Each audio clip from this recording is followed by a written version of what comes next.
हिंदू माणसाने हिंदूकडेच खरेदी करावी, अहिंदू माणसांकडे कोणतीही खरेदी करू नये. तसेच आपल्या घरातील दैनंदिन वापराच्या काही गोष्टी बिघडल्या तर त्या हिंदू टेक्निशियनकडूनच दुरुस्त करून घ्याव्यात, असे विधान ज्येष्ठ अभिनेते आणि हिंदुत्ववादाचे पुरस्कर्ते शरद पोंक्षे यांनी केलंय. अहिंदू माणसाकडे कोणतीही खरेदी करू नये. मालेगाव महापालिकेच्या मुस्लिम महिला उपमहापौर यांनी आपल्या दालनात टिपू सुलतानचा फोटो लावलाय. इतकी भयाण परिस्थिती आहे, पण हिंदू जागाच होत नाही. म्हणून तर अशी हिंदूची प्रदर्शने भरवण्याची वेळ येते. त्यामुळे तुमच्या घरात येणारा कारपेंटर, प्लंबर हा हिंदूच असला पाहिजे. तो कितीही उर्मट असला, 4 दिवसांनी येणारा असला तरी चालेल. धर्मांतर होण्यापेक्षा 4 दिवस उशीर झाला तरी चालेल. 40 दिवस अनन्वित यातना सोसून प्राण सोडले तरी धर्म न बदलणाऱ्या धर्मवीर छत्रपती संभाजी महाराजांचा हा महाराष्ट्र आहे, असेही ते म्हणालेत. ते हिंदू व्यवसाय बंधू आणि सर्व मंगल ग्रुपच्या वतीने आयोजित केलेल्या गृहोपयोगी वस्तू व साहित्य प्रदर्शनाच्या उद्घाटनाप्रसंगी बोलत होते. थोडे कष्ट करावे लागतील. फर्निचर बनवायचं असेल तर शोधावं लागेल तुम्हाला, आणि संपूर्ण जगाचं दारुल इस्लाम बनवायचंय. त्यामुळं प्रत्येक अशा व्यवसायांमध्ये प्लंबिंग, वायरमॅन, रिक्षा, टांगे, या सगळ्या अशा ज्या व्यवसाय आहेत, रोजमर्रा की जिंदगीमध्ये ज्या लागतात, अशा सगळ्या व्यवसायामध्ये आता त्यांचं प्रमाण वाढत चाललंय. तुम्हाला ते प्रमाण पण वाढवावं लागेल. आपल्या तरुण मुलांना ज्या गोष्टी करायला भाग पाडाव्या लागतील त्याचं महत्त्व समजून द्यावं लागेल. पुढच्या वेळेला या प्रदर्शनामध्ये एक वायरमनचं स्टॉल असायला पाहिजे, एक प्लंबरचा स्टॉल असायला पाहिजे, एक असं तुमच्याकडं एखादा असा व्हॉट्सॲप ग्रुप सांगलीमध्ये तयार व्हायला पाहिजे की तुम्हाला घरामध्ये नळ गळतोय, पंखा बंद पडलाय, वायर बदलायची आहे, TV फ्रीज रिपेअर करायचा आहे, असं कुठलंही कामसाठी जर तुम्हाला हिंदू टेक्निशियन हवा असेल तर त्या व्हॉट्सॲप ग्रुपवरती तुम्ही फक्त आपला पत्ता आणि हे टाकलं आणि माझा पंखा बंद पडलाय, माझा फ्रीज बंद पडलाय, मला हिंदू माणूस पाठवा, अशा पद्धतीचं आहे म्हणतात ते. मग ते सांगा पोचलं पाहिजे जास्तीत जास्त. त्याचा एक मोठा स्टॉल किंवा त्याची एक मोठी जाहिरात इथे लावली पाहिजे. लोकांना तो नंबर, प्रत्येक हिंदू माणसाच्या मोबाईलमध्ये तो नंबर पाहिजे की माझ्या घरातला कुठलाही प्रॉब्लेम आला की त्या नंबरवर मी फोन केला की तो प्रॉब्लेम सॉल्व करायला माझ्या घरामध्ये फक्त हिंदू टेक्निशियन येईल.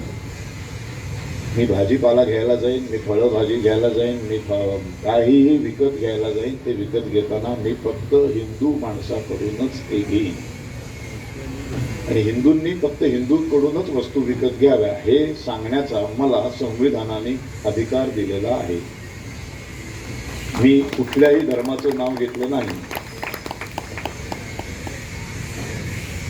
पण हिंदूंनी हिंदूंकडून विकत घ्यावं. म्हणजे जर प्रत्येक दुकानामध्ये किंवा हॉटेलमध्ये जैन धर्मीय हे विचारू शकतात खुलेपणाने की जैन डोसा मिळतो का, जैन चकली आहे का,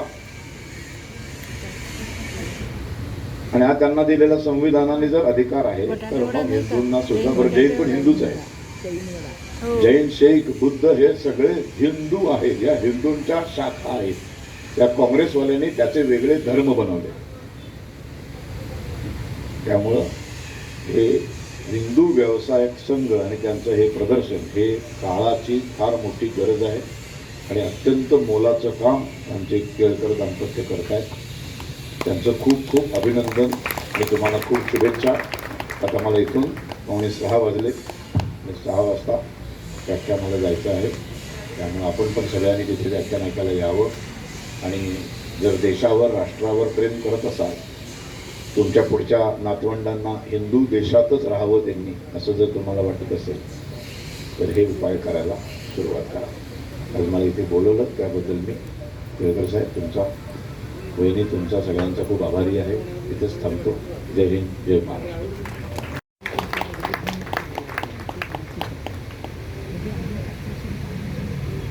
कारण तुम्ही जरी कन्वर्ट झालात तरी ओरिजिनल जो इस्लाम आहे, जो अरबस्थानातून आलेला आहे, तो तुम्हाला तुमचा मानत नाही.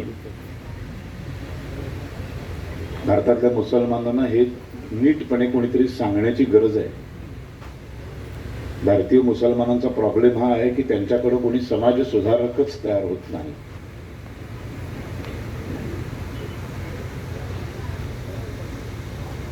चार पाच पिढ्या मागे गेला तर सगळे हिंदू आहेत. 98% भारतीय मुसलमान हे 5-6 पिढ्यांच्या पाठीमागं हिंदू होते. घाबरले, जीवाला घाबरले, तलवारी मानेवर ठेवल्याबरोबर घाबरले त्यांच्या 5च्या पिढ्या. बरं, घाबरणं हे काही चुकीचं नव्हे. आत्ता मी गॅरंटी देऊन सांगतो, इथे उपस्थित असलेल्या प्रत्येकाच्या मानेवर जर तलवार ठेवली आणि त्याला सांगितलं की हिंदू हो, मुसलमान हो, नाही तर आत्ता तुझी मान कापतो, तर इथले 100% हिंदू हे मुसलमान होतील. ह्याच्यात चुकीचं काही नाही.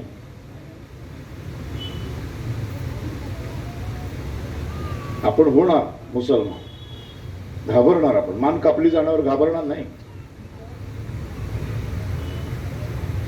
म्हणूनच छत्रपती संभाजी महाराज हे छत्रपती संभाजी महाराज असतात. आपण सगळेच जण माना कापून घेतले तरी हिंदू सोडणार नाही असं झालं तर मग संभाजी महाराजांचं वेगळं महत्वच राहणार नाही काही. मग छत्रपती शिवाजी महाराजांचं वेगळं महत्वच राहणार नाही. सावरकरांचं, भगतसिंगचं वेगळं महत्व काय? कारण ते या सगळ्याला घाबरले नाही.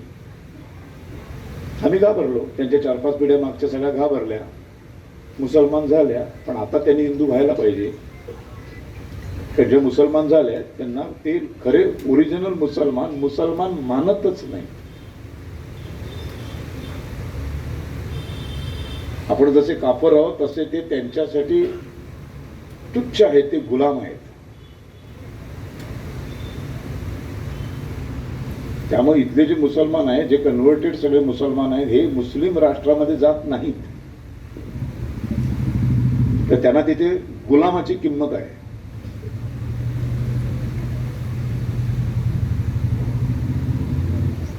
खरं तर हे सगळं राजकीय पातळीवर झालं पाहिजे. आमदार खासदारांनी सगळं तर केलं पाहिजे.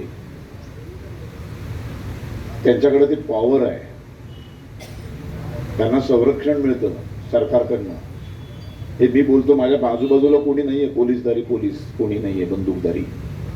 आमदार खासदारांच्या आजूबाजूला ते असतात, त्यांना संरक्षण असतं. त्यांनी खरं तरी बोललं पाहिजे. एकच किस्सा सांगतो आणि थांबतो. आर्थिक नाकाबंदी किती महत्वाची असते. दुसरं महायुद्ध सुरू झालं,